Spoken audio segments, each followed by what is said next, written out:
आ गई। आज तो तुम रंगे हाथों पकड़े गए हो, आज मैं नहीं छोड़ने वाली। अब तो सखा लोग कूद कूद करके भागे, अरे भैया भागो भागो, प्रभावती आ गई। सब कूद कूद करके भाग गए, लेकिन हमारी कन्हैया तो उस छींके को पकड़ करके लटक रहे हैं। देखो, आप मंदिर में जाओगे, भगवान आपको मुरली बजाते हुए मिलेंगे, बांसुरी बजाते हुए मिलेंगे, धनुष बाण धारण किए हुए मिलेंगे। आपको लटकता हुआ ब्रह्म कहीं नहीं मिलेगा, परंतु गोपियों के घर में तो ब्रह्म भी लटक जाता है। भगवान नीचे कूद करके अब तो प्रभावती की साड़ी से मुंह पूछने लगे। प्रभावती ने कहा, खबरदार, जो मुंह पूछा तो बड़े चालाक बनते हो, मुंह पूछ लोगे, मैया यशोदा से कह दोगे कि मैं तो गली में खेल रहा था, ये मुझे पकड़ करके लेकर के आ गई। सबूत मिटाना चाहते हो? नहीं। भगवान के दोनों हाथ पकड़ करके प्रभावती भगवान को ले जाने लगी। अब तो भगवान के सखा लोगों का मुंह उतर गया, बड़ी चिंता में पड़ गए। अब क्या करें, अब क्या होगा?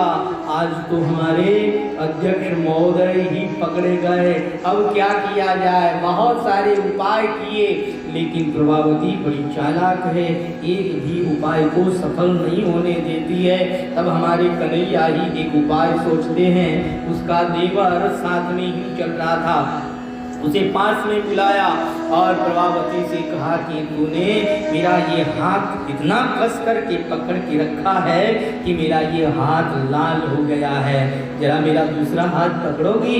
कहा, अभी तो हाथ लाल हुए हैं, घर चलो, तुम्हारे गाल लाल हो जाएंगे। कहा, जो करना है सो कर लेना, लेकिन अभी तो दूसरा हाथ पकड़ लो। कहा, ठीक है, लाओ दूसरा हाथ पकड़ाओ।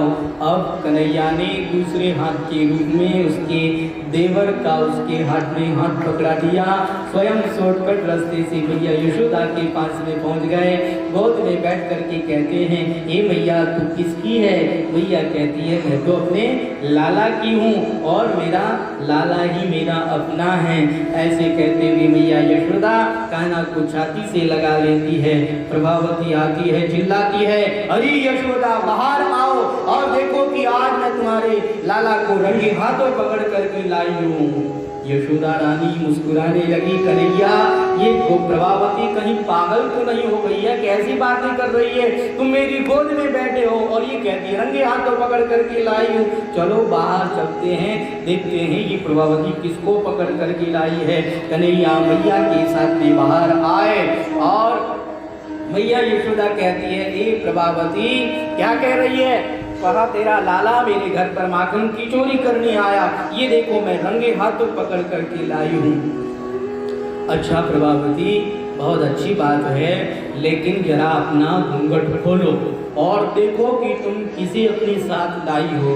प्रभावती ने जैसे ही घूंघट खोला और देखा तो उसके साथ में उसका देवर है। अब छोटा सा देवर था, प्रभावती को गुस्सा आ गया। प्रभावती ने एक तमाचा मार दिया, क्यों आया मेरे साथ? मैं थोड़ी आया, तू मुझे लेकर के आई।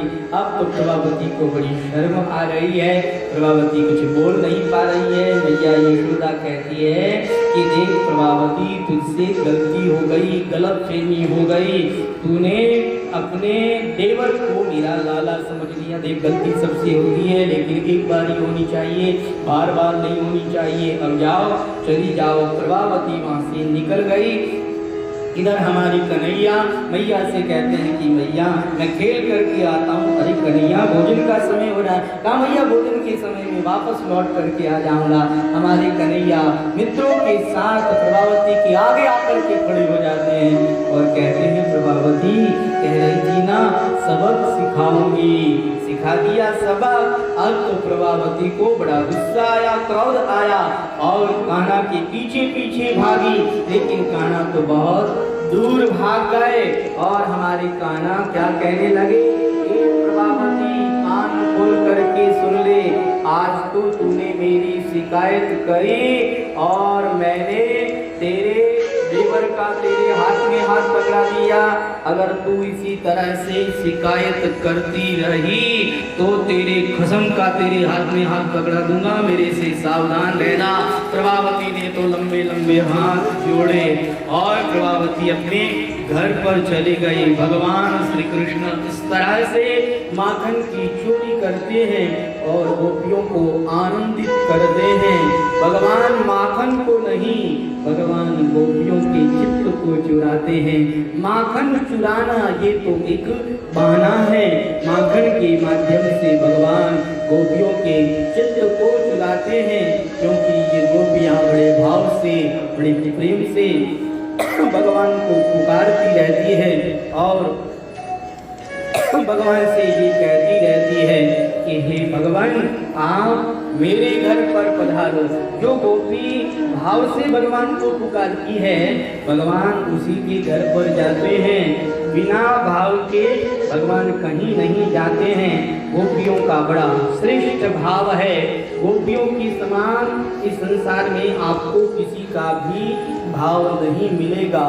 गोपियाँ ये प्रेम की ध्वजा है। अगर कोई भगवान के प्रेम का उदाहरण देते हैं तो गोपियों का ही उदाहरण देते हैं। कहते हैं कि गोपियों ने जैसे प्रेम किया वैसे ही भगवान से प्रेम करना चाहिए। तो गोपियों के समान इस संसार में कोई प्रेम नहीं कर सकता है। गोपियाँ बड़े भाव से, बड़े प्रेम से भगवान को पुकारती है और भगवान से कहती है, मेरे घर आना सवरिया, तुझे जाने न दूंगी। मेरे घर आना सवरिया, तुझे जाने न दूंगी, तुझे जाने न दूंगी।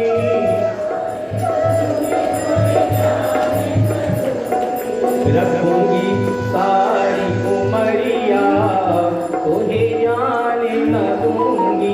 रखूंगी सारी उमरिया, तुझे जाने न दूंगी। मेरे घर आना सवरिया, तुझे जाने न दूंगी। मेरे घर आना सवरिया, तुझे जाने न। मेरे घर आओगे तो माखन खिलाऊंगी। मेरे घर आओगे तो, मेरे घर आओगे तो माखन खिलाऊंगी। मेरे घर आओगे तो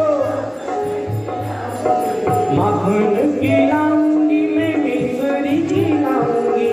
माखन खिलाऊंगी, मैं मिश्री। बजाने को दूंगी मुरलिया, तुझे जाने न दूंगी। बजाने को दूंगी मुरलिया, तुझे जाने न दूंगी। मेरे घर आना सावरिया, तुझे जाने न दूंगी। मेरे घर आना सावरिया, तुझे जाने न दूंगी, तुझे जाने न दूंगी।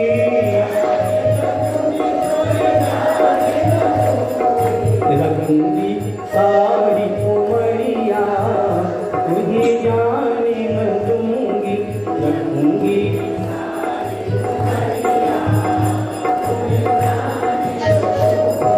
मेरे घर आओगे तो दूध पिलाऊंगी। मेरे घर आओगे तो, मेरे घर आओगे तो दूध पिलाऊंगी। मेरे घर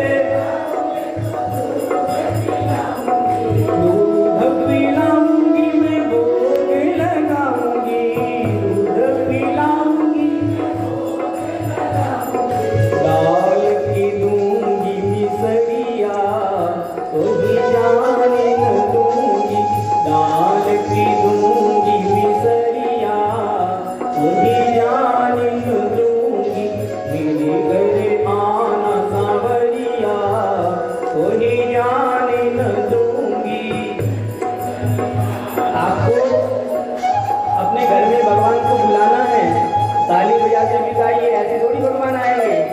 मेरे घर आना सावरिया, तुझे जाने न दूंगी। मेरे घर आना सावरिया, तुझे। मेरे घर आओगे तो नैनों में बिठा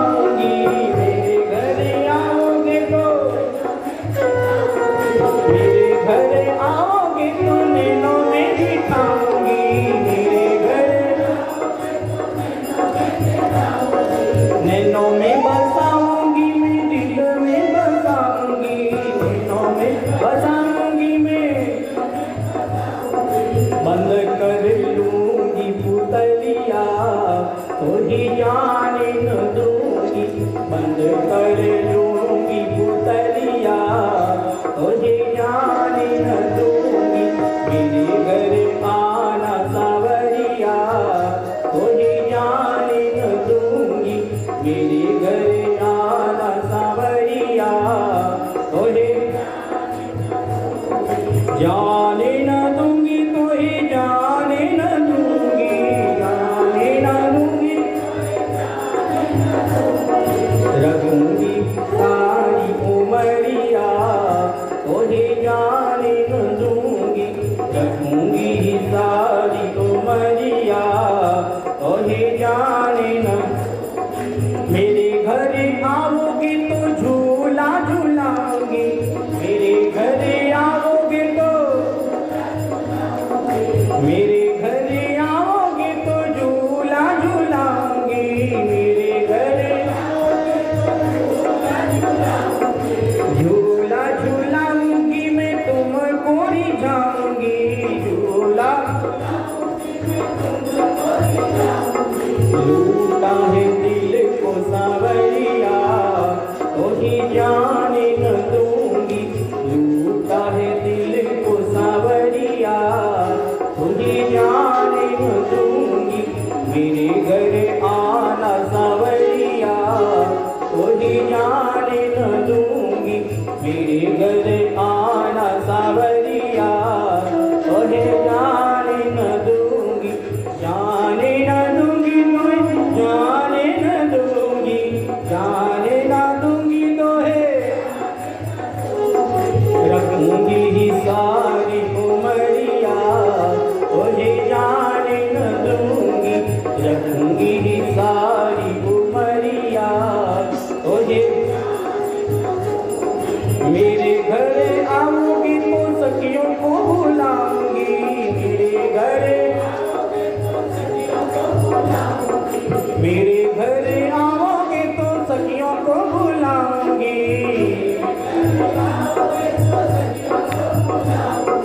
सखियों को बुलाऊंगी, मैं राधा को बुलाऊंगी, रात रचोगी सावरिया तो ही जाने न दूंगी, रात रचोगी सावरिया तो ही जाने न दूंगी, मेरे घर आना सावरिया तो ही जाने न दूंगी, मेरे घर आना सावरिया तो ही जाने न दूंगी, जाने न दूंगी तो ही जाने न दूंगी, जाने न दूंगी तो है मेरे घर आना सावरिया तो ही जाने न दूंगी, मेरे घर आना सावरिया तो ही जाने न दूंगी, जाने न दूंगी तो ही जाने न दूंगी, जाने न दूंगी तो ही जाने न दूंगी, रखूंगी सारी उमरिया तो ही जाने न दूंगी, रखूंगी सारी उमरिया तो ही जाने न दूंगी, तो ही जाने न दूंगी, मेरे घर आना सावरिया तो ही जाने न दूंगी, मेरे घर आना सावरिया तो ही जाने न दूंगी। गोपियाँ इस तरह से भाव से भगवान को पुकारती है कि हे भगवान आप मेरे घर पर पधारें, और हमारे भगवान वो तो भावग्राही हैं, भावग्राही जनार्दन। जहाँ भाव होता है, जहाँ प्रेम होता है, वहाँ तो भगवान को आना ही पड़ता है। जहाँ भक्ति महारानी विराजमान होती है वहाँ पर भगवान आ ही जाते हैं, क्योंकि भगवान का अकेले वैकुंठ में मन नहीं लगता है। भक्तों से प्रेम करने के लिए और भक्ति के बुलाने पर भगवान आ ही जाते हैं, और भगवान जहाँ आ जाते हैं वहाँ तो आनंद ही आनंद हो जाता है। तो भाव से प्रेम से भगवान को पुकारना चाहिए, ताकि भगवान हमारे घर में भी आए और भगवान हमारे दिल को भी चुराए, भगवान हमारे चित्त को भी चुराए। और जिस तरह से गोपियों ने भगवान से प्रेम किया, वैसे ही हम भी भगवान से प्रेम करें। अगर गोपियों की तरह हम भगवान से प्रेम करेंगे तो निश्चित रूप से भगवान हम लोगों के घर में भी आएंगे, इसमें कोई संदेह नहीं है। भगवान तो यह इंतजार करते हैं कि कोई मुझे बुलाए। अगर कोई भी भाव से प्रेम से भगवान को बुलाए तो भगवान वहाँ आ ही जाते हैं, इसमें कोई संदेह नहीं है। बोले माखन चोर भगवान की। माखन चोरी लीला के साथ ही आज के इस कथा सत्र को यहीं विराम देते हैं और आप लोगों से हम प्रार्थना कर रहे हैं कि भावपूर्वक प्रेम पूर्वक एकाग्र चित्त के साथ में कथा का श्रवण करें, क्योंकि दसम स्कंद के पूर्वार्ध का हम लोगों को अध्ययन करके और उसकी परीक्षा देनी है। परीक्षा में 25 प्रश्न अंक होंगे और इस बार द्वितीय स्थान पर 2 विजेता लिए जाएंगे, अर्थात 2 पुरस्कार दिए जाएंगे। इसी तरह तृतीय स्थान पर भी 2 विजेता चुने जाएंगे और उनको भी 2 पुरस्कार दिए जाएंगे। परीक्षा की जो तारीख है वह तारीख हम आपको आगे यथा समय बता देंगे।